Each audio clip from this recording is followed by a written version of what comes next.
سلامونه ملګرو، امید لرم چې ښه به یې.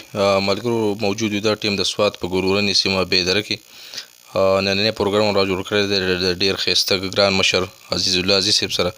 د دوی سره به خبرې اترې کوو د دوی د ژوند په حواله باندې. ډېر ښایسته شعر لیکي د پښتو دپاره، پښتو د ادب دپاره. نو غواړم چې څه شعرونه هم ترېنه ریکارډ کړم او ستاسو سره شریک کړو. خبرې به ډېرې کول نه غواړو. د ماماجي د طبیعت څه ټیک نه دی. بهرحال ماماجي په خپل پروګرام کې درته هرکلی وایم او سلامونه. وعلیکم السلام ورحمت الله وبرکاته. بچیا ستاسو د راتلو ډېره ډېره شکریه، مننه. ماماجي دا راته یو تپوس په نه بل کومه چې شعرونه خو تاسو ما چې کړو، تاسو چې کومې ډایریانې دي وغیره ډېر زیات شعرونه هم لیکلي دي. نو څومره موده وشوه، مطلب کال 2 کاله څومره وخت وشو چې تاسو لیکل شروع کړي؟ ډېره مننه.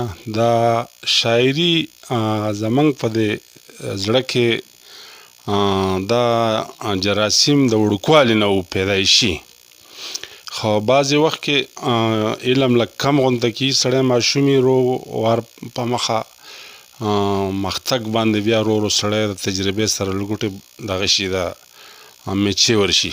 میچور مطلب مې دا دی چې لږ پوخ شي که نه.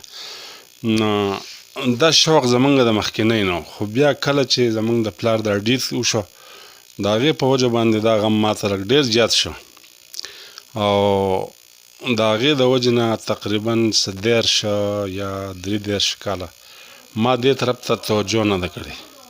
ډېره مننه ماماجي. خبرې به ډېرې کول نه غواړو. کتونکو ته کوم تاسو چې اوس دا تازه غزل لیکل دی دا راسره شریک کړي، ډېر زیات به خوشحاله شو.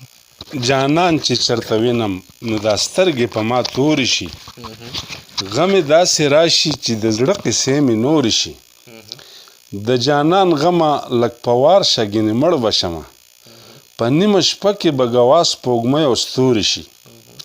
زه ستا طرف ته ګورم بل خوا نه ګورمه، که خیال مې نه وي خو مې سترګې ستا په لوري شي. ستا خو حسن ته حیران ټول تماشبین پاتې شو، لکه حجیان چې ټول کعبې ته په څلوري شي. یوه لحظه چې عزیز ستا بشر ته وګوري، عاقبت به جړه وکړي پکې سرې لمبې ورپورې شي. دا ستا د لاس زهر زه په خپله خورمه، که پرې ډغرې څو ځله خورمه، چې پکې فکر د حالاتو وکړم ډېر یمه تږی قسم سله خورمه. ساقي او جام خو راله راکړه که نه، ستا د زړګي میوه به کله خورمه. ستا چې دیدن پکې په تول اخلمه، زه د مایار به هم په تله خورمه. عزیز خو ستا غمونو وخوړمه، چې پکې ظلم بې بدله خورمه. مننه، ډېره مننه. ډېره مننه ماماجي. ډېر ښایسته کلامونه شعرونه تاسو زموږ سره شریک کړو. امید لرم کتونکو به دې بلا خوندونه اغوستي.